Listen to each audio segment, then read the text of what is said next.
Hello student, this is class 7 science, chapter number 5 acids, bases and salt. This is second video of this chapter. In previous video we learn about acid and base. In this video we are going to learn about indicators and some uses of acid and bases. ठीक है. Indicators. What are indicators? Indicator होते क्या हैं? Indicator is a substance that is mainly extracted from the plants. They are special types of substance used to test whether the substance is acidic or basic. Indicator change their color when added to the solution of an acid or base. अब indicator होते क्या हैं? Indicator वो substance हैं जो क्या बताते हैं, किसी भी सॉल्यूशन का, किसी भी घोल के बारे में बताते हैं कि वो एसिड है या बेसिक सॉल्यूशन है. ठीक है. वो क्या करते हैं, अपना कलर चेंज कर देते हैं. इंडिकेटर क्या करते हैं, अपना कलर चेंज कर देते हैं और उससे हमें पता चल जाता है कि वो चीज क्या है, वो सॉल्यूशन एसिडिक है या बेसिक है. जनरली जो इंडिकेटर्स है वो क्या मिलते हैं हमें, प्लांट सोर्स से मिलते हैं. ठीक है. सबसे फर्स्ट और इंडिकेटर्स जो है वो टू टाइप्स के होते हैं, natural indicators and synthetic indicators. Natural indicator litmus. The most common indicator is litmus. It is extracted from lichen. It has a maroon purple colour in distilled water. When added to acidic solution it turn red, and when added to basic solution it turn blue. अब indicator, जो पहला indicator है natural indicator, मतलब जो हमें प्रकृति से मिला है वो है लिटमस पेपर. ये लाइकन से हमें मिलता है. लाइकन आपको पढ़ा था आपने जब प्लांट्स पढ़ते हैं सिम्बोयसिस प्लांट्स में. ठीक है ना. तो लाइकन से ये बनता है. ठीक है. लाइकन से निकलता है और जनरली इसका कलर जो होता है वो पर्पल कलर का होता है. ठीक है. और जब इसको हम क्या करते हैं, एसिड में डालते हैं. जनरली ये जो मार्केट में हमें मिलता है वो दो कलर में मिलता है, ब्लू और रेड कलर में मिलता है. और जब हम इसको क्या करते हैं, एसिड वाले सॉल्यूशन में डालते हैं ब्लू कलर को, तो ये किस में हो जाता है, लाल रंग में बदल जाता है. और यदि लाल वाले को क्या करते हैं, बेस में डालते हैं, तो वो ब्लू कलर में चेंज हो जाता है. तो और यदि क्या करेंगे, वापस से सुनिए, अगर हमने क्या किया, जो ब्लू लिटमस पेपर है उसको किस में डाला, एसिड में डाला, तो वो किस कलर का हो जाता है, इट टर्न रेड. और यदि रेड कलर का है उसको एसिड में डाला तो कोई भी कलर चेंज नहीं होगा. और इसका उल्टा होता है बेस में. तो आप एक चीज याद रखिए, दूसरा वाइस वर्सा, मतलब इसका उल्टा. ब्लू लिटमस पेपर को हम एसिड में डालेंगे तो वो रेड हो जाएगा और इसका उल्टा बेस में होगा. बेस में क्या होगा, रेड लिटमस पेपर को हम यदि बेस में डालेंगे तो वो क्या हो जाएगा, ब्लू कलर का हो जाएगा. अब litmus can be use either in the form of a solution और in the form of paper. या तो सॉल्यूशन के फॉर्म में यूज करते हैं या पेपर के फॉर्म में हम यूज करते हैं. मार्केट में जनरली पेपर के फॉर्म में आपको लिटमस पेपर मिलता है. और एक बात और याद रखना, लिटमस पेपर हमेशा सॉल्यूशन में ही, मतलब जब क्या होगा, उसमें वाटर होगा तभी वो काम करेगा, वरना काम नहीं करेगा. सॉल्यूशन पे ही काम करता है. Generally it is available in red and blue form. मैंने बता दिया लाल और ब्लू कलर में मिलता है. The blue form of litmus paper और solution turn red in acidic. Blue जो है रेड बन जाएगा एसिडिक में डालेंगे तो, और इसका उल्टा हो जाएगा किसमें, बेस में. The red form of litmus paper turn blue in basic solution. The solution of many substances are neither acidic nor basic. और बहुत सारे ऐसे सब्सटेंस भी होते हैं जो ना तो एसिडिक होते हैं और ना बेसिक होते हैं. They do not change the color either the litmus solution or litmus paper. They are known as neutral substance. Example: sodium chloride, sodium sulfate, distilled water, alcohol और sugar. जनरली तो क्या होते हैं, सब्सटेंस जो है या तो एसिडिक है या बेस है, लेकिन कुछ ऐसे भी होते हैं जो ना एसिडिक होते हैं ना बेस होते हैं. ऐसे सब्सटेंस में यदि हम लिटमस पेपर डालेंगे तो उसके कलर में कोई भी चेंज नहीं होगा. इसमें एक एग्जांपल है सोडियम क्लोराइड, जो आपका जो कॉमन सॉल्ट हम नमक यूज करते हैं. ठीक है ना. सोडियम सल्फेट है, डिस्टिल वाटर है, शुगर है, अल्कोहल है, ये ना तो क्या है एसिड है और ना ही बेस है। नेक्स्ट इंडिकेटर इज, पहला इंडिकेटर था लिटमस पेपर, दूसरा इंडिकेटर है turmeric. Turmeric is a rhizome of a ginger family. Its rhizomes are boiled for several hours and then dry in a hot oven, after which they are grinded into deep orange yellow powder commonly used as spices in curries and for dyeing. आपको पता है rhizobium family से आता है ये, ठीक है। Ginger वो टर्मरिक हल्दी को बोलते हैं, और हल्दी आपने देखा भी होगा, साबुत हल्दी भी आपने देखी है। जब उसको हम पीसते हैं उससे पहले क्या करते हैं, मार्केट में जो पीसी हुई हल्दी आती है उसको सबसे पहले हम क्या करते हैं, जो हल्दी होती है साबुत हल्दी, उसको बहुत ज़्यादा बॉईल किया जाता है कई घंटों तक। उसके बाद उसको सुखाया जाता है और फिर उसको पीसकर हल्दी बनाई जाती है। तो ये भी किसका काम करती है, ये भी एक इंडिकेटर है। अब क्या करती है ये, अगर इसको ध्यान से सुनिएगा, अगर हम हल्दी को क्या करें एसिड में डालें तो उसके कलर में कोई चेंज नहीं होगा, हल्दी का जो येलो कलर है वो येलो ही रहेगा। लेकिन यदि बेस में हम क्या करें, हल्दी के कलर को डालें तो वो क्या हो जाएगा, बेस के सॉल्यूशन में डालेंगे तो वो हो जाएगा रेडिश ब्राउन कलर का हो जाएगा। किस कलर का हो जाएगा, रेडिश ब्राउन। और इसका एक एग्जाम्पल आप देख भी सकते हो, आपकी कोई व्हाइट शर्ट हो या हैंकी हो, उसमें क्या होता है हल्दी का दाग लग जाए तो आप उस हल्दी को दाग को क्या करोगे, नींबू से रगड़ो तो कोई चेंज नहीं होगा, वो पीली की पीला ही रहेगा। लेकिन यदि आप उसमें साबुन रगड़ोगे, साबुन से उसको रब करके साफ करोगे तो वो येलो की जगह क्या हो जाएगा, उसका कलर रेडिश ब्राउन कलर का हो जाएगा। यही आपको तो याद रखिएगा, हल्दी एसिड में नो चेंज और बेस में क्या हो जाता है, बेस सॉल्यूशन में रेडिश ब्राउन कलर उसका हो जाता है। चाइना रोज, जिसको हिबिस्कस भी कहते हैं, चाइना रोज गुड़हल भी बोलते हैं हिंदी में, is use commonly in garden and known as a garden rose. You can prepare China rose indicator solution in the school library. The colour of China rose indicator turn from pink to dark pink in acidic and from pink to green in basic solution. अब China rose की बात करें, China rose generally pink colour का या reddish colour में आता है, लेकिन जब हम क्या करते हैं इसका सॉल्यूशन तैयार कीजिए, ठीक है, चाइना रोज को का जो सॉल्यूशन है उसको यदि हम एसिड में डालते हैं तो वो डार्क पिंक कलर का हो जाता है, जिसको हम मैजेंटा कलर कहते हैं, डार्क पिंक कलर उसमें चेंज हो जाता है। और यदि हम उसको किस में डालते हैं, बेस में डालते हैं, देखिए रेड कलर का था या पिंक लाइट पिंक कलर का था, और वो हो जाता है बेस में ग्रीनिश कलर का हो जाता है, ग्रीन कलर का हो जाता है, ठीक है। तो अगर वो ग्रीन कलर का हो गया किसी सॉल्यूशन में तो वो सॉल्यूशन कौन सा है, बेस है। और यदि वो मैजेंटा कलर का हो गया तो वो सॉल्यूशन किसका है, एसिडिक है। और यदि उसने कोई भी कलर चेंज नहीं किया तो वो सॉल्यूशन क्या है, न्यूट्रल सॉल्यूशन है, ठीक है। Neutralization. What is neutralization? The substance which are neither acidic nor base are called neutral substance. जो ना तो एसिड होते हैं ना बेस होते हैं उनको कहते हैं हम न्यूट्रल सब्सटेंस कहते हैं। A neutral substance does not change the color of any indicator. मैंने बताया अभी भी आपको कि इंडिकेटर का कोई भी कलर न्यूट्रल सब्सटेंस में चेंज नहीं होता है। When acidic solution is mixed with basic solution, both the solution neutralize the effect of each other. The reaction between an acid and base to form salt and water with the evolution of heat is called neutralization reaction. जब हम acid और base को साथ मिलाते हैं तो दोनों एक दूसरे का इफेक्ट खत्म कर देते हैं और क्या हो जाते हैं, न्यूट्रलाइज हो जाते हैं, ठीक है।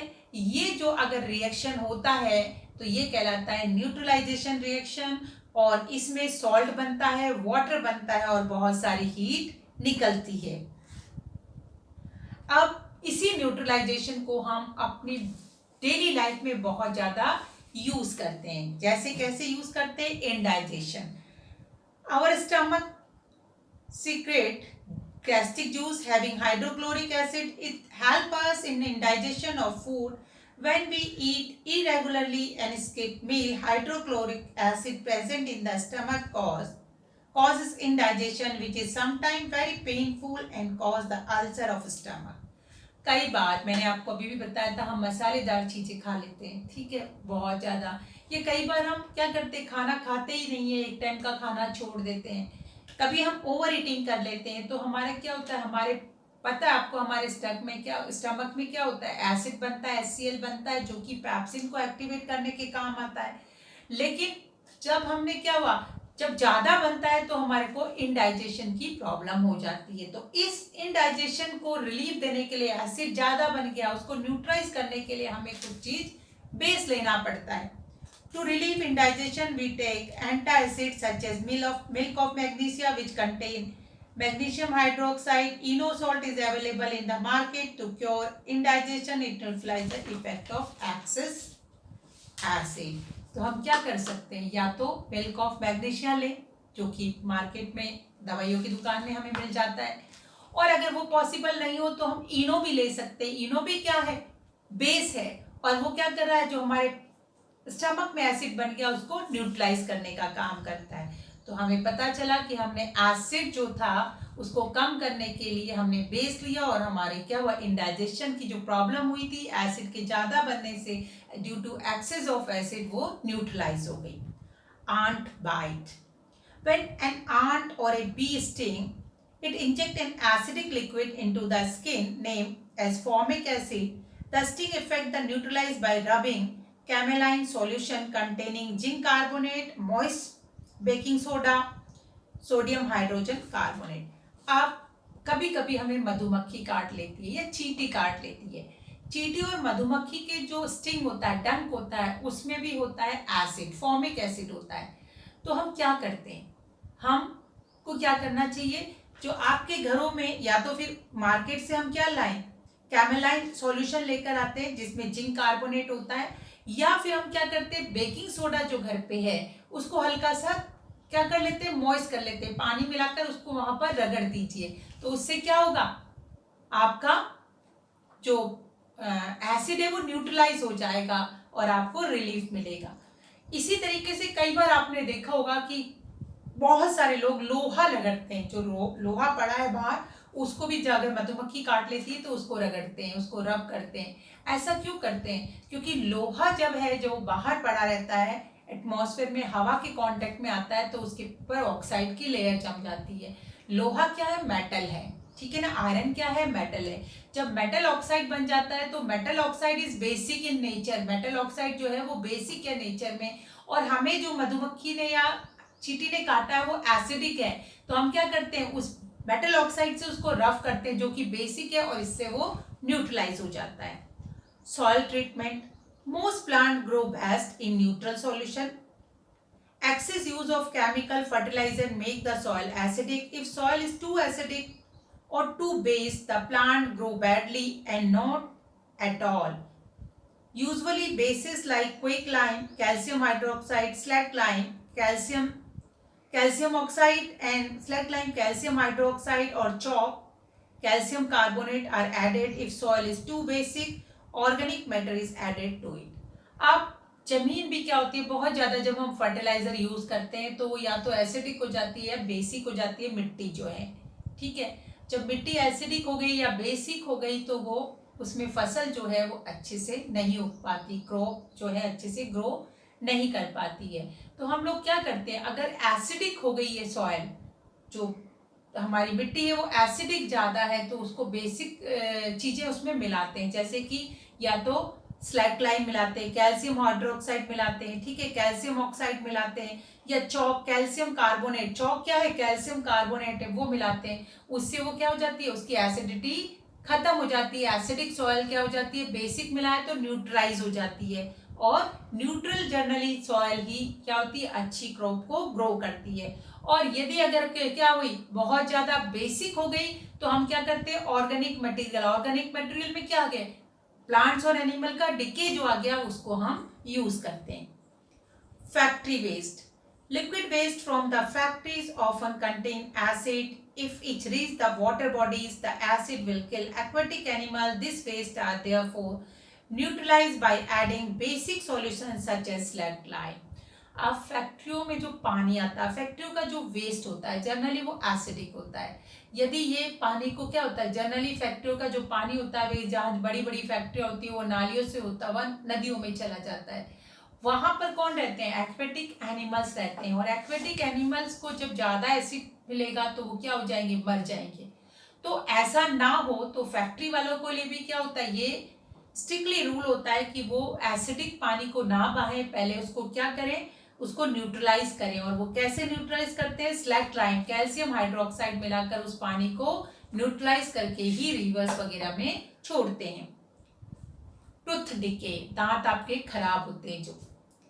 Tooth animal, which is the hardest substance present in the body, is made up of calcium phosphate। ये आपको पता है, हमारा दांतों का जो एनिमल है सबसे हार्डेस्ट सब्सटेंस है, सबसे हार्ड सब्सटेंस है हमारी बॉडी का, और वो किसका बना होता है, कैल्शियम फॉस्फेट का बना होता है। It does not dissolve in water but get decay in the presence of acid. ये पानी में तो डिजॉल्व नहीं होता लेकिन एसिड की वजह से ये क्या हो जाता है, खराब हो जाता है। The bacteria in the mouth act as on sugar to produce acid which soften the animal। हम जब क्या करते हैं, खाना खाते हैं तो हमारे उसमें खाने में क्या है, कार्बोहाइड्रेट है, कार्बोहाइड्रेट में क्या है, शुगर है, और वो अगर हमारे मुंह में रह जाती है शुगर तो वो क्या करती है, उससे बैक्टीरिया पैदा होते हैं, और उस बैक्टीरिया की वजह से हमारा एनामल जो होता है, दांतों की जो परत है वो डैमेज हो जाती है। This can be overcome by brushing teeth regularly with toothpaste which are acidic or basic in nature। Toothpaste neutralize the excess of acid and thus prevent tooth decay। अब इसके लिए हमें अपने दांतों को क्या करना पड़ता है, साफ करना पड़ता है। वैसे भी आपको पता है कि हमें हमेशा कहा जाता है जब भी हम कुछ खाएं उसके बाद क्या करें, कूला करें, ठीक है ना, और जिससे कि शुगर जो है वो हट जाए, दांतों में कुछ फंसा हुआ बाहर निकल आए। और उसके साथ साथ हम ब्रश करते हैं, टूथपेस्ट करते हैं, और टूथपेस्ट में क्या होता है, बेसिक सॉल्यूशन होता है। अगर टूथपेस्ट रहो आप कहोगे कि वो हल्का सा खट, वो बीटर टेस्ट होता है उसका, लेकिन पूरा बीटर नहीं होता क्योंकि उसमें फ्लेवर मिलाया जाता है कुछ जिससे वो हल्का सा मीठा रहे, क्योंकि अगर वो कड़वा रहेगा तो हम मुंह पे नहीं ले पाएंगे। तो वो टूथपेस्ट क्या है, बेसिक इन नेचर होता है तो इसलिए हम उससे वो पेस्ट करते हैं। एसिड जो हमारे माउथ में बना है और बेस से हमने उसको ब्रश किया, दोनों एक दूसरे को न्यूट्रलाइज कर देते हैं, और इस तरीके से हम अपने टूथ डिके को प्रिवेंट कर सकते हैं। Milk preservation in summer, if milk are not refrigerated it becomes sour due to the presence of bacteria in the milk। The bacteria produce lactic acid which curdles the milk। To prevent the milk from spoiling, milkmen add small amount of baking soda to the fresh milk। Baking soda is basic in nature and neutralize the lactic acid and thus prevent curding of milk। अब दूध के लिए, दूध अगर हम गर्म ना करें या फ्रिज में ना रखें तो क्या होता है, दूध कडल्स बन जाते हैं, दूध के डल्ले जैसे आ जाते हैं। किसकी वजह से, लैक्टिक एसिड है दूध में, ठीक है ना, और उसकी वजह से क्या होता है, उसमें वो क्या बन गए, कडल्स बन गए।